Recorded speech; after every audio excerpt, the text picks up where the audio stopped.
নমস্কাৰ বন্ধুসকল, আজি 18 মে ৰাতিপুৱাৰ 10টাৰ ডাঙৰ গুৰুত্বপূৰ্ণ ঘোষণা। আপোনালোকে ভিডিঅ'টো শেষলৈ চাব।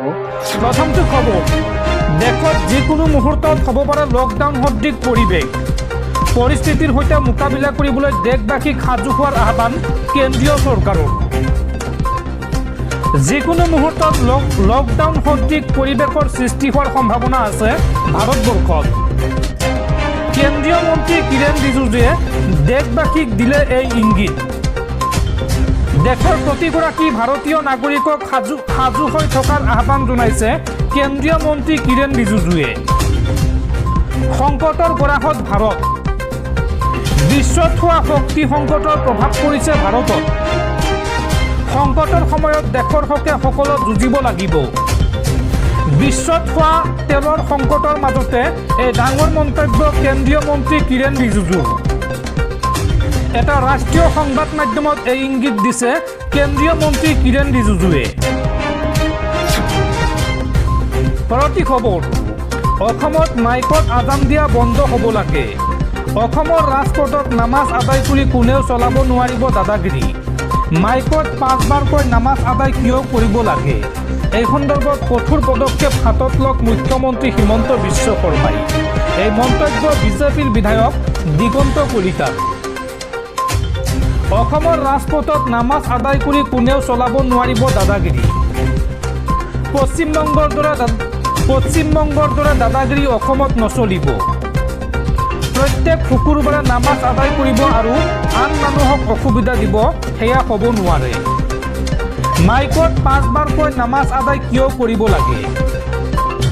অন্তৰত ধৰ্ম ৰাখক, ৰাইজক শুনাই নহয়। এই ক্ষেত্ৰত কঠোৰ পদক্ষেপ লওক মুখ্যমন্ত্ৰী হিমন্ত বিশ্ব শৰ্মাই। শুকুৰবাৰৰ বাহিৰে আন দিনা মাইকত আজান দিয়া বন্ধ হ'ব লাগিব অসমত। এই মন্তব্য বিজেপিৰ বিধায়ক দিগন্ত কলিতাৰ। পৰৱৰ্তী খবৰ, মুছলমান মানে কেৱল বিদেশী নহয়, জাকত দিন যোৱা বিদেশী আমাৰ বাপুতি শাসন। চৰ চাপৰি মানুহেহে জীয়াই ৰাখিছে অসমীয়া ভাষা সংস্কৃতি। বৰপেটাৰ কয়াকুছিৰ এক অনুষ্ঠানত উপস্থিত থাকি এই মন্তব্য অসম সাহিত্য সভাৰ সভাপতি ডক্টৰ বসন্ত কুমাৰ গোস্বামী। দৰ্শকসকল, আৰু বহুতো গুৰুত্বপূৰ্ণ খবৰ আছে। তাৰ আগতে আপোনাক জনাওঁ যে যদি আপুনি এতিয়ালৈকে এইটো ভিডিঅ'ত লাইক কৰা নাই তেন্তে এতিয়াই ভিডিঅ'টোত লাইক কৰি দিয়ক। আৰু এনেকুৱা ধৰণৰ ভিডিঅ'সমূহ নিতৌ চাবলৈ চেনেলটো ছাবস্ক্ৰাইব কৰি কাষত থকা বেল আইকনটো প্ৰেছ কৰি ৰাখক। পৰৱৰ্তী খবৰ, এতিয়াৰ পৰা 2টাতকৈ অধিক সন্তান জন্ম দিলে চৰকাৰে উপহাৰ হিচাপে দিব 40,000 টকা পৰ্যন্ত। অধিক সন্তান থকা লোকসকলেহে এতিয়াৰ পৰা খেলিব পাৰিব নিৰ্বাচন।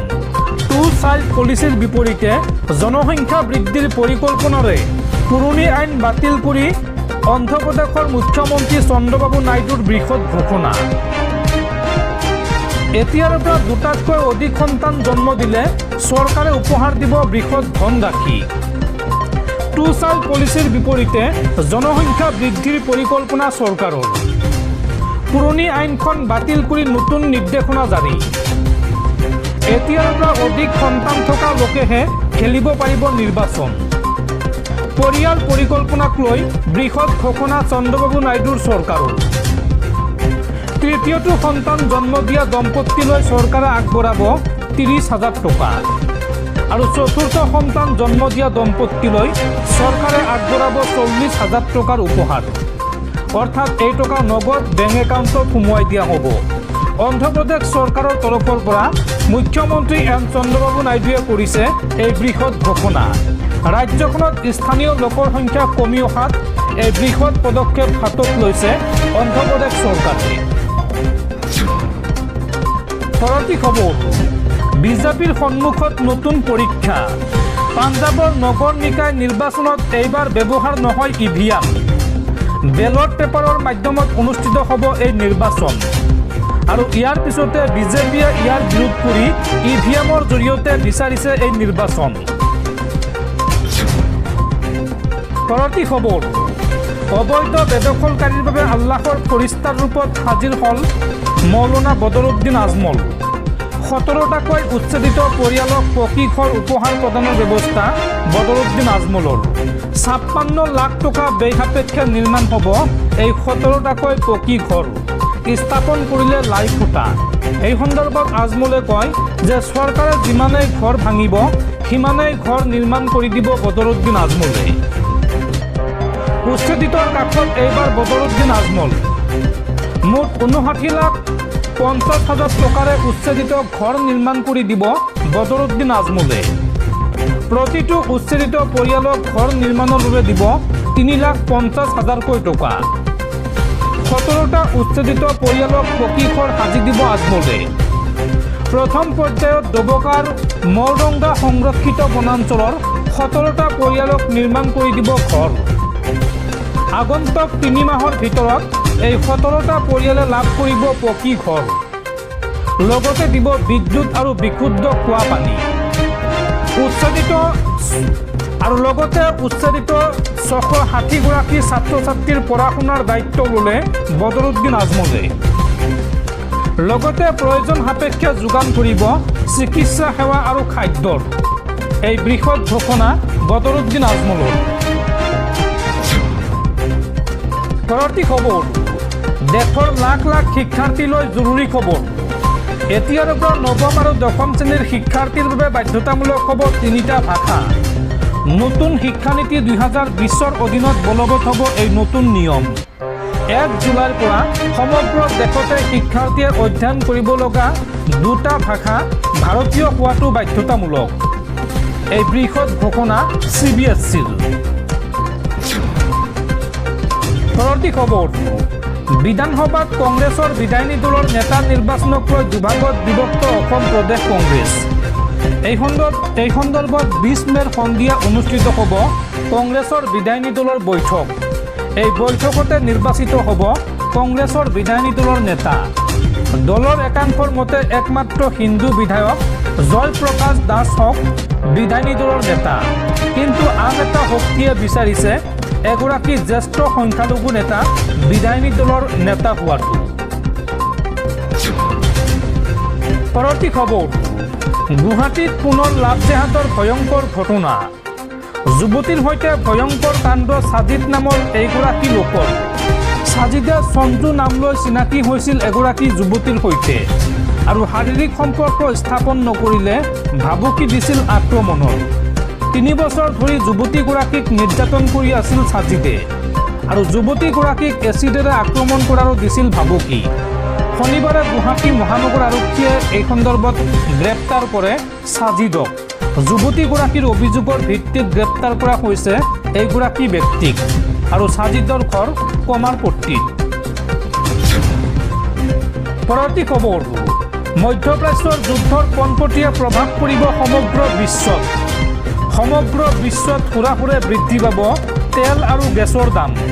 কিয়নো এইবাৰ হৰমুজ প্ৰণালীৰে জাহাজ পাৰ কৰিবলৈ ইৰাণক দিব লাগিব মাচুল, অৰ্থাৎ টোল টেক্স দিব লাগিব ইৰাণক। হৰমুজ প্ৰণালীত টোল লগোৱাৰ পৰিকল্পনা ইৰাণৰ। ইৰাণৰ সৈতে সুসম্পৰ্ক থকা দেশৰ বাণিজ্যিক জাহাজে ইৰাণক মাচুল দি পাৰ হ'ব লাগিব হৰমুজ প্ৰণালী। কিন্তু আমেৰিকা আৰু অপাৰেশ্যন ফ্ৰীডমত জড়িত দেশৰ জাহাজ পাৰ হ'ব নোৱাৰিব। এই দেশসমূহৰ জাহাজে মাচুল দিলেও হৰমুজ প্ৰণালী পাৰ হ'ব নোৱাৰিব। ইৰাণৰ সংসদৰ নিৰাপত্তা কমিটিৰ মুৰব্বী ইব্ৰাহিম আজিজিৰ এই ঘোষণা। পৰৱৰ্তী খবৰ, আৰক্ষীৰ হাতত নিজৰ পুত্ৰক গতাই দিলে কেন্দ্ৰীয় মন্ত্ৰী বন্দী সঞ্জয়ে। পক্সো গোচৰত অভিযুক্ত হৈছে কেন্দ্ৰীয় মন্ত্ৰী বন্দী সঞ্জয়ৰ পুত্ৰ সাই ভাগীৰথ আৰু ইতিমধ্যে হায়দৰাবাদ আৰক্ষীয়ে গ্ৰেপ্তাৰ কৰিছে সাই ভাগীৰথক। কেন্দ্ৰীয় গৃহ ৰাজ্য মন্ত্ৰী বন্দী সঞ্জয় কুমাৰে তেওঁৰ পুত্ৰ বন্দী সাই ভাগীৰথক হায়দৰাবাদ আৰক্ষীৰ হাতত অৰ্পণ কৰিছে। 17 বছৰীয়া এগৰাকী কিশোৰীক যৌন নিৰ্যাতন চলোৱাৰ অভিযোগত সাই ভাগীৰথৰ বিৰুদ্ধে এক পক্সো গোচৰ ৰুজু কৰা হৈছিল আৰু ইয়াৰ পিছতে কেন্দ্ৰীয় মন্ত্ৰীগৰাকীয়ে আইনৰ প্ৰতি সন্মান জনাই পুত্ৰক অধিবক্তাৰ জৰিয়তে আৰক্ষীৰ অনুসন্ধানৰ বাবে অৰ্পণ কৰে। মন্ত্ৰীগৰাকীয়ে কয় যে আইনৰ দৃষ্টিত তেওঁৰ পুত্ৰই হওক বা এজন সাধাৰণ নাগৰিকেই হওক সকলোৱে সমান আৰু সকলোৱে আইন মানি চলিব লাগে।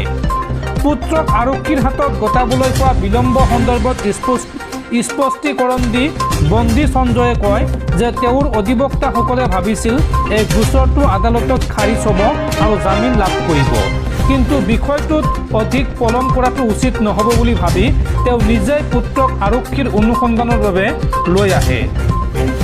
আনহাতে তেলেংগানা উচ্চ ন্যায়ালয়েও এই গোচৰত অভিযুক্তক কোনো অন্তৱৰ্তীকালীন সকাহ দিবলৈ অস্বীকাৰ কৰে আৰু তেওঁৰ বিৰুদ্ধে এটা লুকআউট জাননীও জাৰি কৰা হৈছিল। ভুক্তভোগী কিশোৰীগৰাকীৰ মাতৃৰ অভিযোগৰ ভিত্তিত এই গোচৰটো ৰুজু কৰা হৈছিল। এজাহাৰ অনুসৰি ভাগীৰথে কিশোৰীগৰাকীক শাৰীৰিক আৰু মানসিক নিৰ্যাতন চলোৱাৰ লগতে সুৰাপান কৰিবলৈও বাধ্য কৰাইছিল। আনহাতে ভাগীৰথেও ইয়াৰ বিপৰীতে এক ওলোটা গোচৰ তৰিছে। তেওঁৰ মতে কিশোৰীগৰাকীৰ পৰিয়ালে তেওঁক বিয়া কৰাবলৈ হেঁচা দিছিল আৰু 5 কোটি টকা দাবী কৰিছিল। এই ঘটনাক লৈ বৰ্তমান ৰাজনৈতিক মহলতো ব্যাপক চৰ্চা চলিছে আৰু বিৰোধীয়ে কেন্দ্ৰীয় মন্ত্ৰীগৰাকীক পদৰ পৰা অপসাৰণ কৰিবলৈ দাবী জনাইছে।